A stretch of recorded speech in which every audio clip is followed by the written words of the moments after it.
Brothers, this is Dr. Phil Chavez. Welcome to the Finished Man podcast, where we discuss the journey of manhood, not only the formation of boys to become men, but also what it takes for young men to grow into fuller manliness, and how older men too can reconcile maybe some of the gaps in their own formation. And so our aim always is to get to the heart of some of the tougher issues, and we want to provide some concrete steps and solutions to move forward with in life. So here I'm joined by Chuck Harvey. And before we begin, Chuck, let's start with a prayer. Father, Son, and Holy Spirit. Heavenly Father, again, we're just grateful for everything that you are. We just ask you to touch our minds and hearts to bring out the best here in this podcast, that we bring out the truths which are closest to your heart. May they also be closest to ours. Father, we just ask the order of the beginning here, direct all of its progress, and may it all become pleasing to you. And we ask all these things for your Son, our Lord, Jesus Christ. Amen. Amen.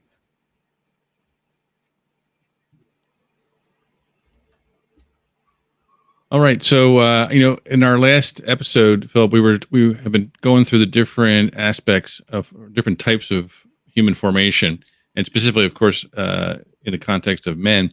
And when we ended last time, we were talking about emotional formation. So I guess one thing I want to do is maybe pick up with that topic and talk about what can we do? What are some techniques, or what's the best way to help young men form emotionally and develop mastery over their emotions, like we talked about before? That it's not a matter of suppressing or repressing your emotions; it's a matter of mastering them. How do we help young men do that? I think we just have to keep remembering that by their own examples, do we help give the way and show self-mastery. And again, nothing beats that show of emotion. But, for men too, I think what happens is, even for all of us who may know that, it's not so easy to practice. And this is why sometimes we men need to correct each other on this, if we can, to say, hey, you kind of overdid it there, or you shouldn't have shown that. You should have kind of held that back a little bit. And I've actually corrected men on that, on certain display of emotion. Now, and I'm just trying to think more of the hyper. Is that typically toward the side of anger, or kind of like overreaction about something. Okay. Yeah. And especially like overreaction that turns into panic. I think sometimes we need to correct men on things like that, because some men are wont to like show a certain panic that's not very healthy for them if they're not taught to hold that back. Right. Again, like I said, we don't want to go in that other extreme too. We don't show any emotion, but there's something too about a man who starts to panic, how he doesn't seem to, how there's something so emasculating about that, right? I'm thinking too, and someone was thinking about bringing up, there's a movie called U-571. It's with Matthew McConaughey. Actually, the movie was filmed when I was in Rome. It was filmed, most of it was outside of Rome, and he's the commander, or no, he's the assistant. What would his title be? I don't know. The assistant commander of a U.S. submarine, and they capture a German U-boat. Well, what happens is, while they're bringing the German prisoners into the American U-boat, the American U-boat actually gets hit by a torpedo. And it's a story about how this U-boat tries to evade being attacked again by a German ship that's firing these torpedoes. It's a great story. But Matthew McConaughey, the captain, dies in that American U-boat, and so he has to take over this German U-boat. What's he doing here? He doesn't. Everything is new. It's a vessel. I'm sure they understand controls generally, but he's got to now be the commander of this new U-boat, and then he's got his whole crew on ground minimum, because many of them were killed, and they got some prisoners, and he panics in a way. Now, he doesn't lose it, but there's a certain panic that he has, and he says out loud, the captain, when somebody asks, Captain, what do we do? He says, I don't know what to do. And later on, in a quiet moment, I think the chief engineer says, Captain, you never tell your crew you don't know what to do. In other words, we're looking for an icon of strength here, not being overcome by your panic. Now, his emotion, he wasn't over emotional about it, I don't think, as I recall in the movie, but he showed worry and concern and incertitude. And then when you're leading men, especially in time of battle, especially in a difficult situation, you do not want to show that, right? So now that may be an extreme example. Maybe it doesn't belong exactly in family life, but it's to make the point that when we lose it in the proper context of where we're supposed to be holding it together emotionally, it's not very helpful. Now, okay, so you asked, what are some of those things? What are some of the ways we can teach that or imbibe that ourselves or bestow that? That's of all areas of human formation, that's probably one of the least intelligible. How do you teach a child, or how do you teach your son self-mastery, mastery of self in not just will, but also in emotion? And that's usually, it's either by example or some kind of correction.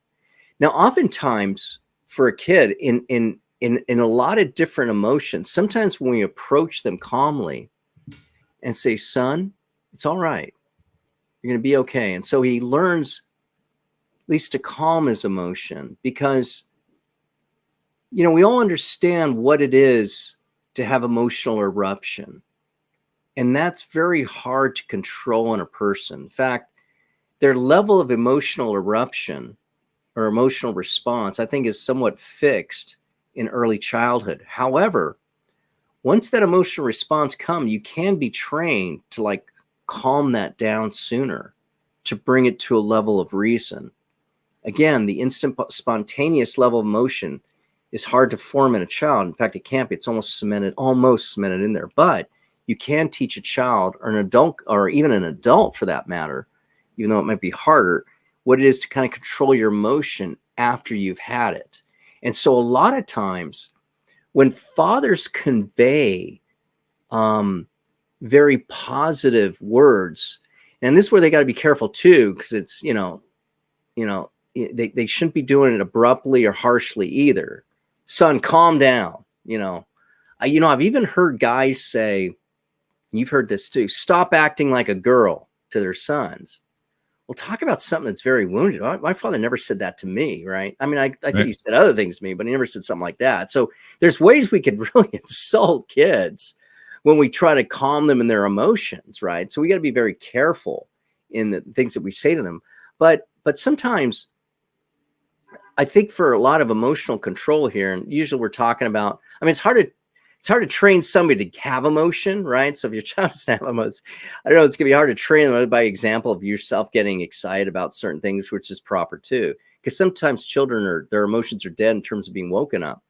But most of the time we're thinking about how do we help a child in those extremes of emotion where they're really overtaken with fear, or they overreact, or even get too hyper excited about something. And you've seen that kind of response in children too. They get, you bring a pizza home, and they kind of overreact and how positive their reaction. You can say, hey, son, appreciate your enthusiasm, but that might be a little too much, So there's things we could say to calm them down, to train them. Wow.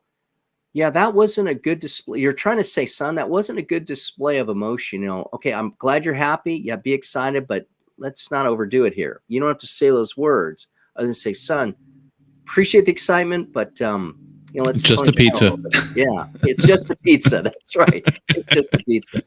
So so that's a little harder thing. And I think sometimes as parents, we understand what it is to correct an extreme emotion, but sometimes we forget its importance too. That we're required. Sometimes we just write off thinking, oh, that's just the way a kid is. Well, that's not really true. We really do need to make a certain correction about something. I remember having, I remember, I'll never forget this, and I won't say who it was, somebody very dear to me and my family. I had to calm them down at a gathering at a hospital because somebody was dying, a close relative was dying. And they thought, well, why don't I just be happy and just bring up the emotion to everybody? I'm thinking, and I had to correct them later and say, that was overdoing it there. That's not proper. That's not proper. And that's not fitting here. to have this hyper happy kind of response, thinking, well, this will cheer everybody up. Well, no, not really, because it's not proportionate to what's going on. Somebody's dying in a hospital. Be positive, but not show this exuberance emotion, which is unfitting. So I guess like other types of formation, it is a combination of instruction and discipline, but also living it, right, and witnessing to it in your own behavior, and also being open to feedback from other people when you don't witness it correctly. Because as much as we might sometimes try to train our children to not react inappropriately, we're still fallen, right? We still have those moments. So, and by the way, they're sometimes good. These are really, these kinds of moments too, as I think about it, one of the things in growing in the spiritual life, God, if a person's really authentic about that journey, God will, in that journey of that person, bring episodes of humiliation. And those episodes of humiliation will often come in emotion, where we overreacted, or we didn't show proper custody, or even guard our own actions. And sometimes we have to lift these up and to God and say, Father, I may have overreacted, but thank you for sending me this opportunity to be humble here. And this is one area where men are often humbled in, it seems to me. Right. It brings back a memory. This memory, for some reason, it's like one of the only memories that sticks in my mind from first grade is, I don't even know the kid's name, but somebody in my class's older brother came into the room. And I, for some reason, don't know why, lost it with enthusiasm. Like, oh, look, it's so-and-so's bird. So look. Like it all, and the nun just looked at me. And like, just looked at me. And so I kind of calmed down. Said, it's just his brother. It's not that big of a deal. Yeah. And that still sticks with me of an example of, I could sometimes be careful about I can be very reactive and over exuberant about things, and you have to keep it in check. And so that was an important lesson. Yeah, and sometimes those are the more delicate they age, the more delicate the approach of an adult. So when you're kind of corrected on a level of emotion when you're a child, if it's not done well or properly, and in this case, the nun might have had a proper reaction. One of the problems is she did it publicly, which could be humiliating for you as a child, right? It sounds like that's a public thing in front of the other classmates, right? This is where I know, and it's happened to me too with nuns. They can, for all their benefit, and it could happen to any kind of educator. They have to always be very careful, as well as the father of family, correct in front of the other members of the family, because it can be a great opportunity, a great happenstance for humiliation in front of many. Right. And this is where teachers especially have to be kind of judicious and not correct as if they were alone, where they could do so a little more harshly. Right. Because sometimes if a child is humiliated unduly, the lesson isn't learned well, or isn't learned at all. I could be wrong when I say that. Because if you unduly humiliate a child, that can be too devastating for them to see through the lesson. Right. Absolutely. So another area on the list is the area of physical formation. And so was it calisthenics? And how do what do we mean by physical formation? And is that simply just helping them to understand that they need to exercise and eat well, or? Yeah, and I think that's part of it. Respect their bodies, I guess. Yeah, there's okay, yeah, and so there's all of these things. I guess when we first think about physical formation, let's speak about the obvious, I guess, and that is what it is to get a right, healthy, proportion amount of exercise. Now, children, they we got to be careful. Now, children need a lot of movement, right? More than adults. Now, even adults need about 2 hours a day of movement, and most of them don't even get that. Okay. A child needs many more hours a day of movement, and they also need it outdoors, where they experience nature and can grow in that. And they experience more of the elements and all the things that they could see. So one way, children are harmed today is when they're allowed to be, couch potatoes or whatever, or allowed with all their devices that keep them from that outdoor activity and from getting the exercise they need. In fact, this is what I think is called, obviously, I'm not sure which is worse now, the junk food pandemic or the lack of outdoor exposure, but it's probably is the food's probably the worst. But in terms of like a child not getting enough outdoor exposure and outdoor play, it's not very healthy for the child's entire development, right? So we have to make sure that they get enough of that.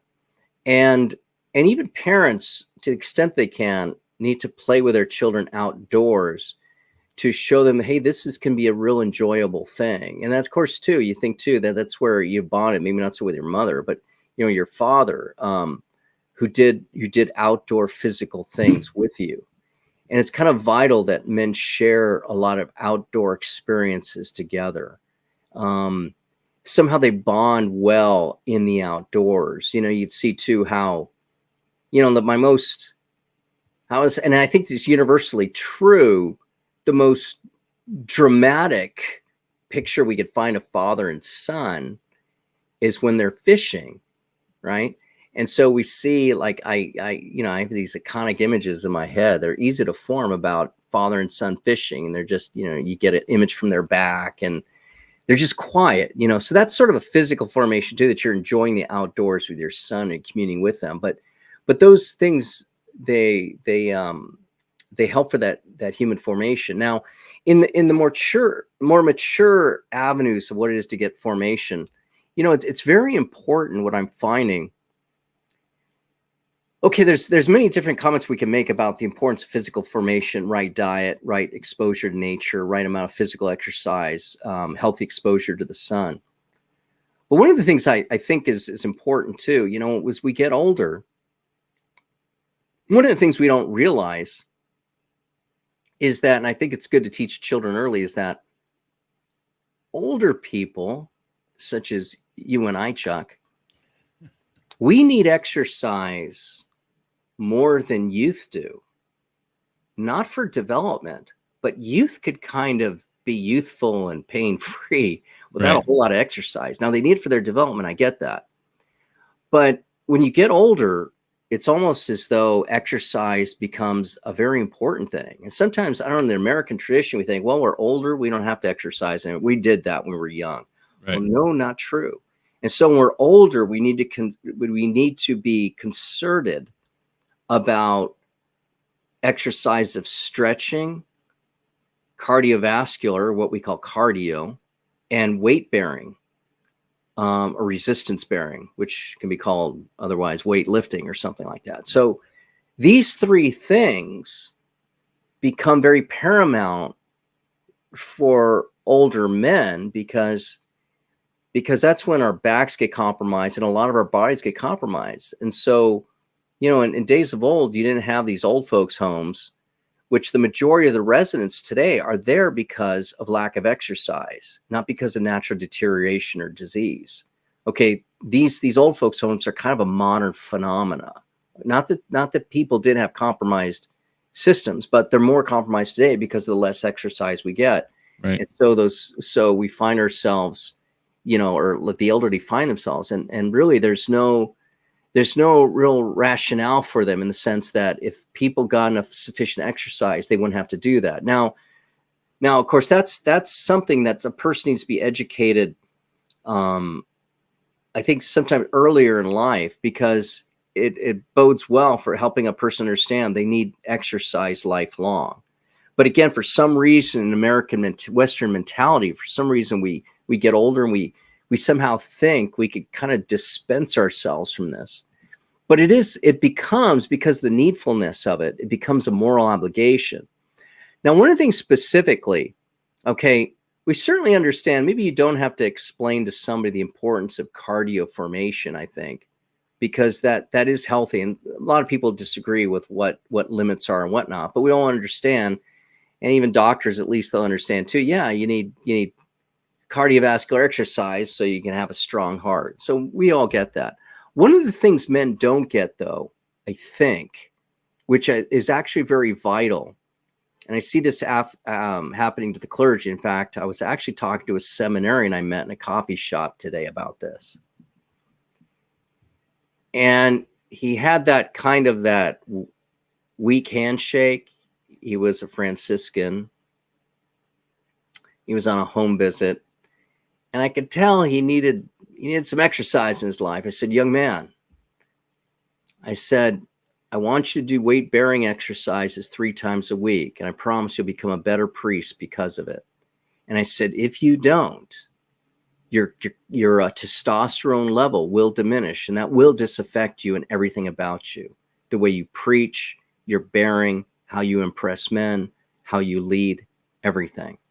Because one of the things that happens, one of the ways we degenerate, we can speak of many aspects of degeneration. When men stop doing weight-bearing exercise or have weight-bearing elements in their mind, certain tradesmen don't need extra exercise necessarily, right? But because they're using their muscles. But what happens in the clergy and other professions where there's not much movement, what will happen, not maybe, but what will happen when our resistance exercises decrease, so will our testosterone level. And will disaffect the way we think, the way we act, the way we lead, everything about us, even our custody of our will be disaffected if our testosterone level is low. And across the board, and studies have shown, now probably most of the testosterone issues aren't due to physical exercise, probably due mostly to nutrition and other related things in that regard. But we've got to keep up that resistance bearing. And I think for that reason, it's important to train an adolescent as he is growing and developing. His body will grow better and will develop better if he has regular resistance exercise. And one of the reasons why, and this really hurts me to say this, if you look at the majority of young men, their physiques are narrower than their fathers. In other words, the composition of their shoulders, the bone structure is weaker than their fathers, and oftentimes even weaker than their mothers. And that's very painful to see. But that otherwise wouldn't happen, or wouldn't happen as badly, is if we had weight-bearing exercises in a man's regimen, especially when he hits like puberty. I think before then, he doesn't need all that weight-bearing, just as long as he's getting a lot of cardio and outdoors and all the rest. But right. But when he becomes, when the psychosexual drive develops within him, I believe that part of what he needs for his formation and for healthy human growth and development is regular weight-bearing exercises, hopefully about 3 times a week. And without that, he can't develop properly. When I saw physical formation, I guess I'm looking at it through our contemporary confused world. I thought of it in terms of also, and I'd like to get your thoughts on this, is formation around the importance of the physical and formation around the idea of your body being a gift and not an instrument for you to reconstruct or deny or reject. Yeah. Can you speak to that? And that's very difficult, because what happens in that whole enterprise, what makes a healthy bodily development is the aspects where the body is sort of like the hub by which everything revolves around. In other words, your spiritual, emotional, moral, social life can somehow be shown and manifest or localized in the body, right? Mm-hmm. Mm-hmm. And so one of the things I think for those who have a lack of like integrity or respect, regard for the body, in some way don't have a good balance, a spiritual good balance, or their emotional life or their social life isn't properly, I'll use the word maintained, or properly developed. and even their emotional life to a certain extent. And I think to develop a respect for the body, yeah, and that takes, especially for a growing person, that takes like concerted attention by a father. Okay, we're speaking about fathers here, not mothers, right? So it takes specific concerted attention by a father to teach a child, you know, what it is to have proper custody of the body. You know, what's interesting too is, and that this has many aspects, and we could spend probably a lot of time on this, and maybe we should talk about it, set a session aside just for the physical element, because I think there's many. One of the things that I think is very vital, that I think even good conscientious Christian fathers miss, is part of that respect for the body. I really believe is the comportment by which we dress. Now, you could see this in days gone by, where if you look at old photographs in the 40s, 50s, and even a certain sense in the 60s, all the men, when they went to church, had suit and tie. All of them, or virtually all. And when men used to be out in public, I mean, I've even seen like even photographs in Mexico City taken in the 20s, where the men and the women would be fully dolled up on a hot day. Right. Yep. You know, and when clothing was more expensive back then and harder to maintain back then, yet people put the effort into it. But what I want to go to is this. One of the things I see in men and women both, and I don't know who's worse, because I think both are dropping the ball on this one, is they fail to cover themselves well. You know, and what I mean by that specifically is I think it's important, like, you know, I make a requirement for all my videos. If I do them with somebody, you can't wear just a t-shirt. It has to be a shirt with a collar on it. Because a man would have never gone out in public without a collar or on a t-shirt. That was considered underwear. And maybe technically still is. But now that has become a standard to where your underwear out in public. What do I mean by your underwear? Well, a simple rounded, even V-neck or rounded neck, just a t-shirt without a collar.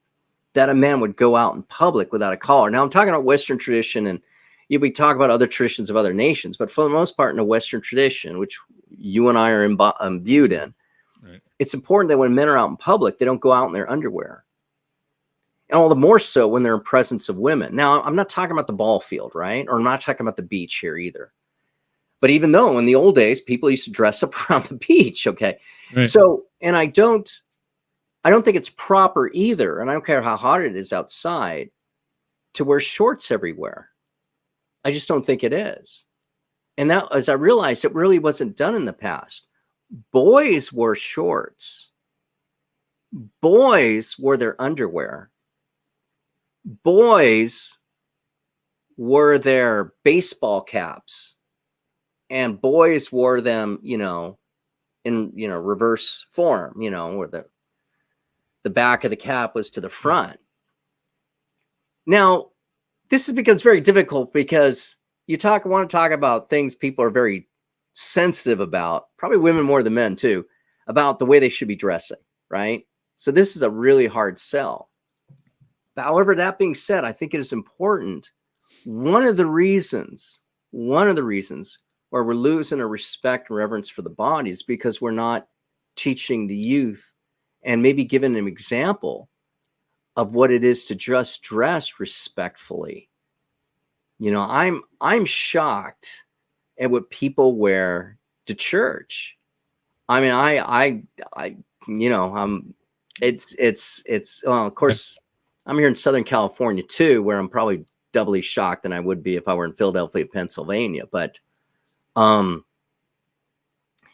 even we've lost a sense, and even good men that I know have lost a sense of what it is to have moral custody or proper custody, physical custody, and dress.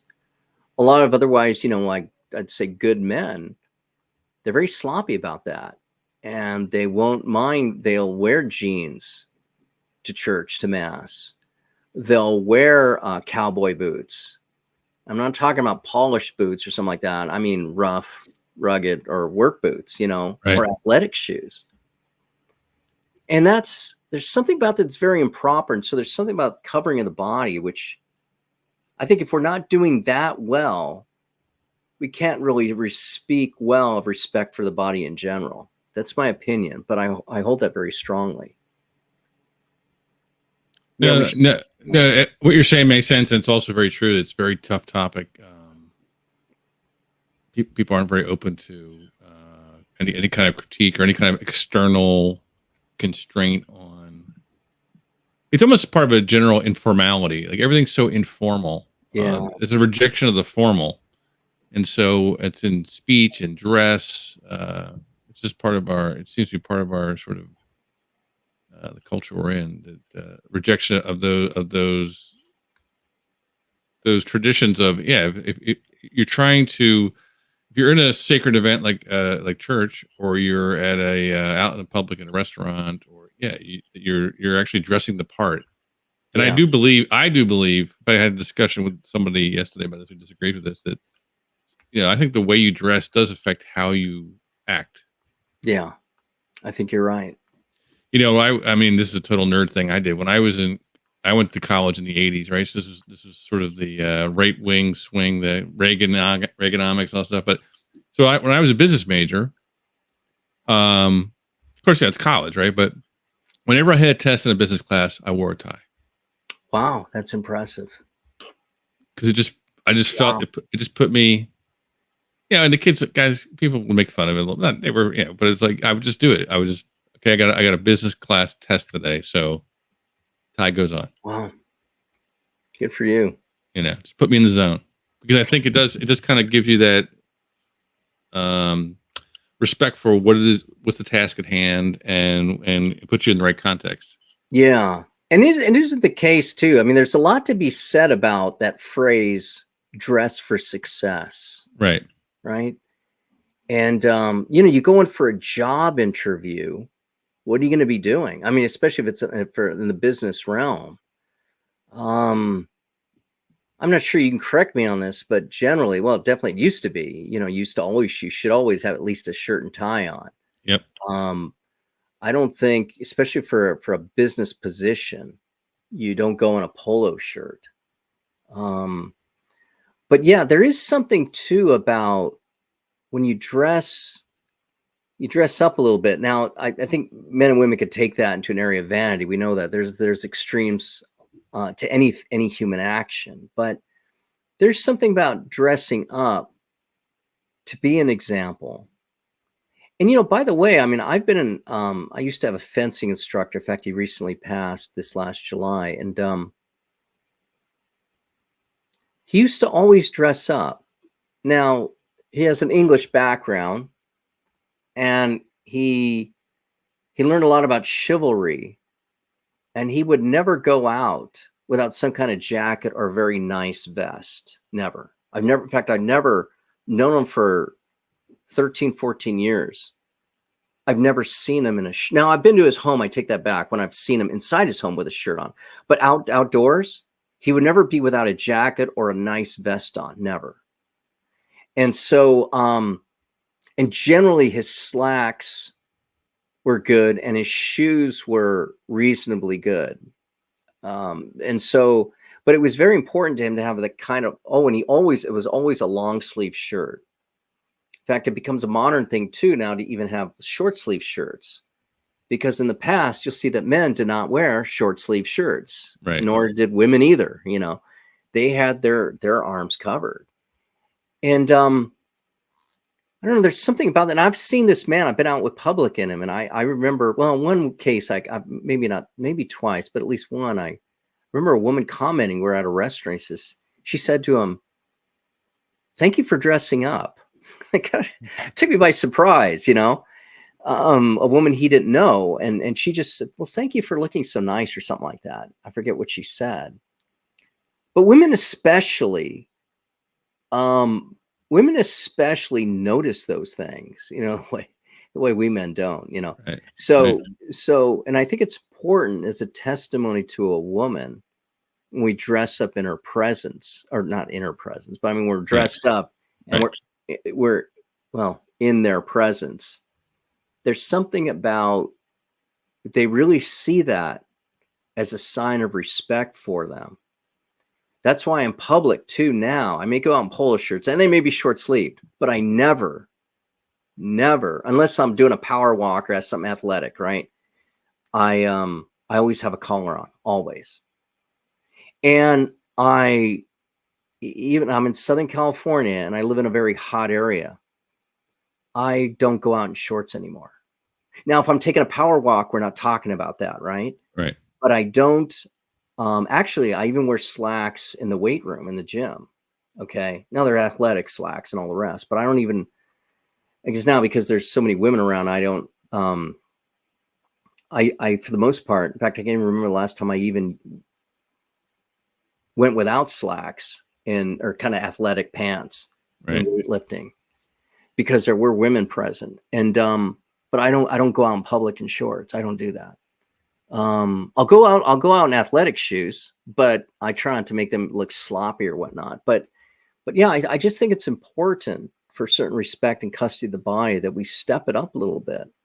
And I think that's what our Lord would require of us. Well, I guess how we dress and how we present ourselves, sort of a natural segue to uh, another type of formation on here, which is social formation. So I guess Yeah. it may be related to some of what we've just been talking about, but what is social formation? Yeah, and social formation, I guess there's another branch the Holy Father includes, Pius XII does, again, of his 7 key areas. I guess 2 would be under both social formation. You'd call it social formation on one hand and then domestic on the other, which is a Okay. different type of social arena, right? So it's the formation of what it is to live in a respectfully in family life as a man and versus what it is to live outside the home or I guess you would say outside family life and a social Mhm. dimension. So for example, now, yeah, maybe we can excuse a father for, wearing, a printed shirt that's, just with a collarless shirt. We might expect that from him at home and not be critical of him or something. But again, as I say, in social formation, going outside the home or domestic arena, um, he should be, if he's dressed, it in some way displays, how he should act differently when he goes outside the home.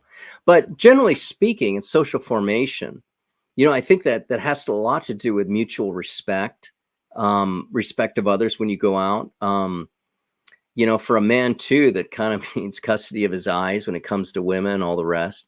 And that's something a father needs to teach his son. Not that he makes him feel guilty, but yeah, son, she's gorgeous, isn't she? But son, it's not good to stare. So I think there's ways of teaching a boy how to keep custody of his senses. And two, where also too, to not get too excited in public or, to be forlorn either. And I think it's good too, we're called ultimately in all these arenas, to always witness Christ. Now, it's not always the easiest thing to say, okay, what would Jesus do in this situation? That sounds like a good kind of universal answer. Maybe it is, but sometimes, we need a little more specific instruction to try to put our imaginations into effect on what Jesus would do, because some of us may not be able to figure that out. So, but we have to, again, well, we should always be very conscious of that in outside the home and inside the home. We're still called to be the salt of the earth and the light of the world. And even in our own homes, I think fathers need to show, while they could show a certain amount of spontaneity and even zaniness, and craziness. But even then, I think, you can't say there's no restrictions for him either. He still has to act properly as what belongs to a father. I think it's important that children see him at many times being carefree and, just fun to be around, things like that. But even he's supposed to do so too, where he still has a bearing of respect in the home. And again, even too, how he dresses can project that as well.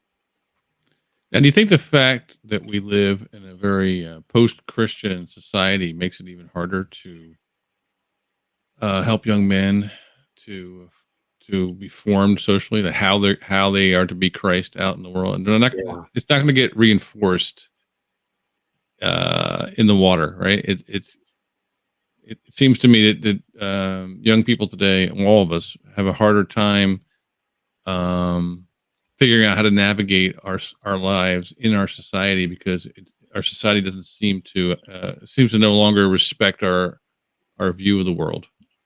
Yeah, and to that point, I think that you bring up a great point. And to that point, whether they respect it or not, we're still always to witness Christ. It's easy for us men to think, oh, I don't, I could just let my hair down here. Or I could just act the way I just see fit or something. And even if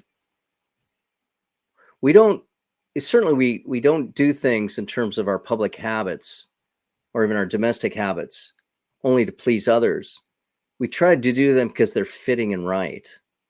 And that whether people appreciate it or not, we're still supposed to act in the image of Christ.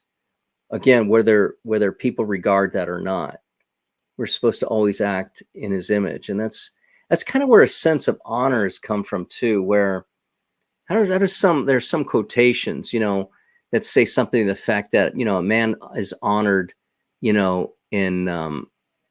how he acts when nobody else is watching. I don't know. There's Right. different quotes to that effect. And there's something about always upholding that honor. I think I remember one writing of a saint that might have overdid it a little bit, where he says, well, even nobody's around, the angels are still looking. Now, okay, maybe the angels are still looking, but I don't think if you're in your room, you have to wear a collared shirt if it's in private and all the rest, and you're just relaxing, even though the angels are looking at you. Right. But I think there's something to be said about that too, where God is always watching, the angels are always watching, and there's something to the effect that I think in the moral order, if we're conscious about always doing something in a proper mode, it redounds to our character as a whole. And I think it's very dangerous when children fall into patterns of disregarding their human action and their ramifications, because it can become a very slippery slope in terms of how they may have custody of their moral lives in the future. And you and I both know, in the worst case scenario, I know I'm speaking generally here, but in the worst case scenario, some people have a great disregard now for their moral lives. Right. And we all know this on different levels. In fact, it's almost very shocking now today, where it's more so the rule than the exception that couples will now live together before marriage and not really find anything shameful in that. That might be to the majority of couples. I think I'm safe in saying that. Right. It's safe in the sense of that's probably true, but Right. and It's not it's very, exaggeration. yeah, it's very tragic when we lose a sense of that custody, such that we lose a sense of shame. Well, I also And think part of that is that we've lost the sense that something like, say, that marriage is a social institution. Well It's said. not a personal institution between two people. Yeah. I think young people today, they have no sense that they have any obligation to the community. That they're actually making a pledge to the community to start a new cell in the body of the community. That whole idea is just like, no. It's like, she and I are in love, and that's between us. And Yeah. if we want to get married or not get married, live together, why does anybody else care? Yeah. It's just a piece of paper. That sense of that responsibility, I think, to the society, that it's you're part of a social network, is, Yeah. I think we've lost that. Yeah, and that network Even in the natural order, that basic idea, right? Yeah, well, I think you're right, and yeah, it's very, very tragic, and yeah, that's a hard sell. It really is, but starts too with like the parents who become, how would I say, the ones who really introduce to the social order, especially the father, right? I think that's right. I mean, I remember the popes used to teach this, is that a father has a certain responsibility for his sons and daughters when it comes to their social bearing and how they're perceived out in the world. There's a certain responsibility he has for that in their training. Yeah, it's important that a father especially cultivate that in his children. That's probably something I have to think about too, what that really means in the practicum on how a father is to really do that. But it is incumbent upon him to help his children see that, yeah, marriage has that social dimension about it that must be preserved. And this is where, too, I think parents need to put that expectation on their children when they get married. You know, and a father has to say, too, maybe a Catholic father, well, if you're not getting married in the church, I can't be part of that. I can't either be present, nor I don't want to finance that, you know. Or I don't think a father should, especially for serious objection, I don't think he should support a child. Now, there's proper ways of supporting, but he's got to be very careful about caving into a marriage of his own children, which he highly objects to. Right. I think he's got to be very conscious about that. So, well, with that, I think we're past time. Glory be to the Father, and to the Son, and to the Holy Spirit, as it was in the beginning, is now, and ever shall be, world without end. Amen. If you enjoyed this video, please consider subscribing to the Men's Academy YouTube channel. You can also find us at themensacademy.org and donate there if you feel so moved. God bless.